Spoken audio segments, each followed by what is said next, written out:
Nostradamus.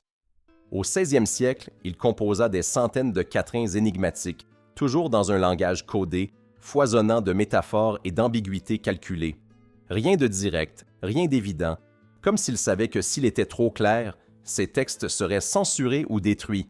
Et pourtant, des siècles plus tard, les lecteurs continuent de découvrir des parallèles troublants avec des événements réels, grandes guerres, chutes de dirigeants, catastrophes inattendues. Le plus inquiétant n'est pas seulement l'apparente exactitude de certaines prédictions, mais le fait que ces textes se prêtent à de multiples interprétations, comme s'ils étaient conçus pour traverser les âges et s'adapter aux différentes époques. Cela soulève une question troublante. A-t-il réellement vu quelque chose, ou comprenait-il la nature humaine avec une profondeur que nous n'avons pas encore atteinte?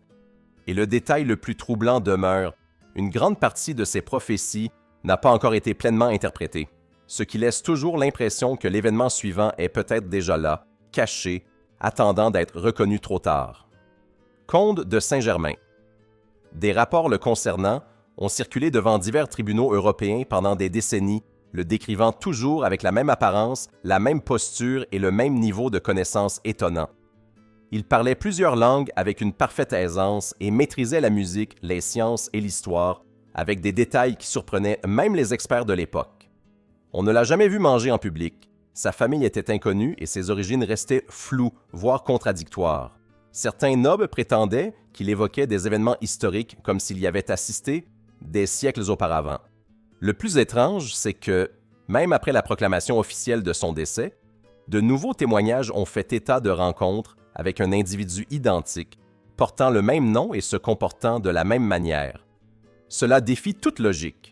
S'agit-il d'un imposteur très bien préparé ou de quelqu'un qui a tout simplement dépassé le délai imparti? Car plus on enquête, moins cette histoire semble avoir de fin. Nicolas Flamel. De son vivant, il n'était qu'un scribe parisien en apparence ordinaire, sans fortune considérable, sans influence politique, sans notoriété particulière. Mais après sa mort, des récits ont commencé à paraître qui ont complètement transformé son image. Des documents et des récits commencèrent à l'associer à l'alchimie, plus précisément à la création de la pierre philosophale, cet objet légendaire capable de transformer n'importe quel métal en or et d'accorder la vie éternelle. Son tombeau fut ouvert des années plus tard, et il était vide, sans corps, sans explication claire. Des maisons qui lui sont attribuées existent encore, avec d'étranges symboles gravés sur les murs, des codes qui, à ce jour, restent indéchiffrables. Puis surgissent par les témoignages les plus troublants, des personnes affirmant avoir aperçu Flamel dans d'autres pays des décennies après sa mort officielle. Coïncidence, légende, ou quelqu'un qui a véritablement trouvé le moyen d'échapper au cycle naturel de la vie? Le plus inquiétant est qu'aucune preuve définitive n'a jamais permis de clore le mystère. Louis XVII. Fils du roi Louis XVI et de Marie-Antoinette, il aurait dû être une victime de plus de la Révolution française. Officiellement, il mourut enfant dans des conditions carcérales précaires. Mais le problème commence précisément là. Son corps n'a jamais été identifié avec certitude au moment de son décès. Les archives sont confuses, les témoignages se contredisent, et les récits de l'époque sèment le doute sur ce qui s'est réellement passé dans cette cellule. Des années plus tard, des dizaines d'hommes se sont présentés, affirmant être le véritable héritier qui s'était évadé. Certains ont révélé des détails intimes de la vie de la famille royale qu'il aurait été impossible de connaître sans un accès direct. Cela a alimenté les théories de remplacement, de fuites secrètes et de dissimulation politique. Le plus troublant, c'est que, malgré les progrès modernes, l'histoire n'a jamais été complètement élucidée. Et cela laisse planer une incertitude inquiétante. Et si le véritable héritier n'était jamais mort et avait tout simplement disparu des mémoires? L'homme au masque de fer. L'une des plus grandes énigmes de l'histoire de France. Un prisonnier maintenu sous une surveillance extrême sous le règne de Louis XIV, transféré d'une prison à l'autre toujours dans des conditions d'isolement strict. Il était contraint de garder le visage couvert, non seulement en public, mais constamment.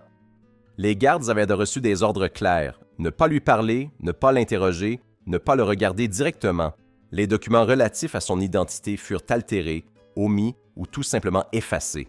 Il ne s'agissait pas du traitement réservé à un criminel ordinaire, mais de l'emprise absolue exercée sur un individu indétectable.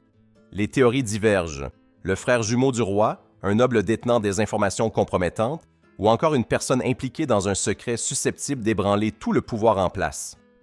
Ce qui est le plus troublant, ce n'est pas tant son identité, mais les efforts considérables déployés pour que personne ne la découvre jamais. Car lorsqu'un gouvernement entier se mobilise pour cacher une seule personne, les motivations dépassent généralement le simple individu.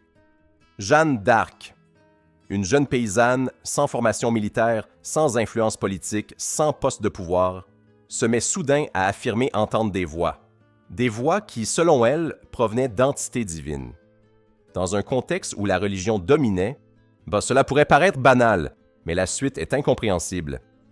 Elle parvient à convaincre les chefs militaires de lui laisser une marge de manœuvre, commande des troupes, participe à des batailles décisives et change le cours de la guerre de façon impressionnante. Tout cela alors qu'elle était encore adolescente. Le plus étrange, ce ne sont pas seulement les visions, mais la précision de ses décisions, comme si elle avait eu accès à des informations auxquelles elle n'aurait pas dû avoir accès. Lors de son arrestation, son procès fut marqué par des contradictions, des pressions politiques et des accusations qui semblent plus opportunistes que fondées. Une figure qui échappe à toute explication simple, ni entièrement religieuse, ni entièrement rationnelle. Quelque chose en elle défie toute définition claire. Cagliostro, un personnage qui oscille entre le réel et l'inexplicable. Apparu dans différentes villes, mêlé à des rituels, des scandales et des cercles de pouvoir, il prétendait posséder un savoir secret, capable de guérir, d'influencer et de révéler des vérités cachées. Beaucoup le considéraient comme un manipulateur d'une intelligence redoutable, capable d'exploiter croyances et émotions. D'autres croyaient qu'il avait véritablement accès à quelque chose qui dépassait le commun des mortels. Le plus troublant réside dans les nombreuses incohérences de son histoire, identités multiples, versions contradictoires, événements qui ne s'enchaînent pas logiquement. Il surgit, marque les esprits et disparaît, laissant derrière lui plus de questions que de réponses. Et cela crée un schéma récurrent. Plus on tente de comprendre qui il était vraiment, plus son histoire se fragmente. Fulcanelli, un nom qui apparaît dans des ouvrages d'alchimie du début du 20e siècle, associé à un savoir extrêmement pointu, détaillé et technique.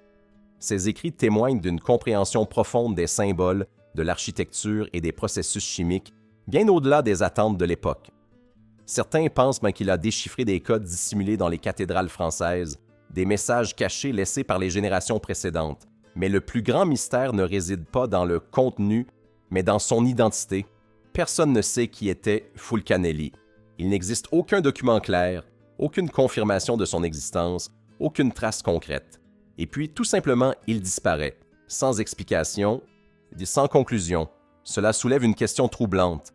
Était-il un simple auteur anonyme ou quelqu'un qui a fait une découverte l'ayant poussé à disparaître délibérément? Jacques de Molay, le chef suprême des Templiers, l'un des ordres les plus puissants de son temps, fut arrêté, accusé et condamné lors d'un procès marqué par des pressions politiques et des intérêts cachés. Mais l'événement le plus frappant se produit peu avant son exécution.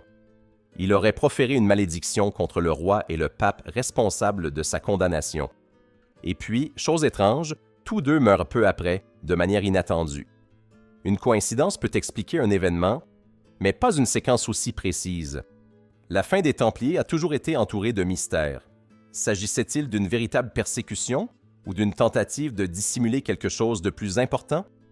Car lorsqu'une organisation puissante disparaît brutalement, ce n'est généralement pas la fin, mais plutôt le début de quelque chose qui demeure caché.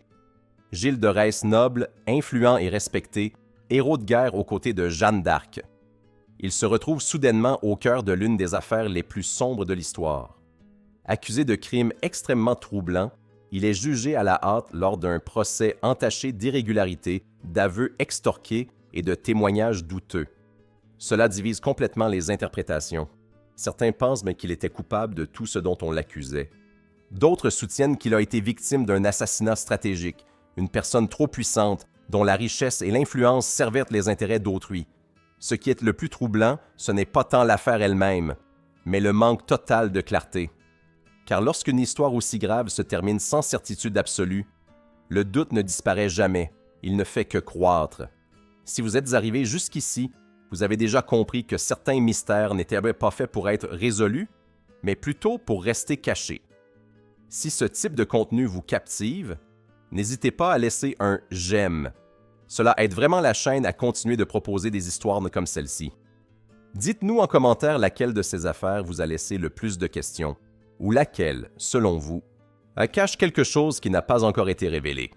Et envoyez cette vidéo à un ami qui aime ce genre de mystère, car certaines histoires deviennent encore plus étranges lorsqu'on les partage.